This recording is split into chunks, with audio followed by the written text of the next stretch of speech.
Benvido, benvida a Vídeos Vos. No día de hoxe vamos a ensinar a mellor forma de quitarlle a carbonilla a un tubo de escape con un petardo. Pois ben,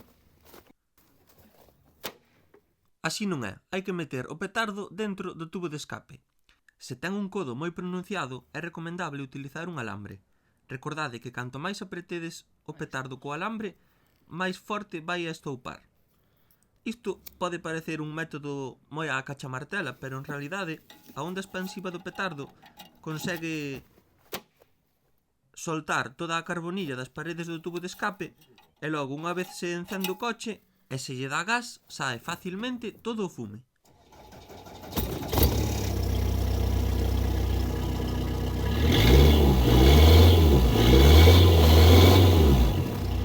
Se tedes algunha dúbida, podedes deixárnola na sección de comentarios. E para estar ao tanto de máis tutoriais de calidade como este, suscribídevos a Vídeos Vos.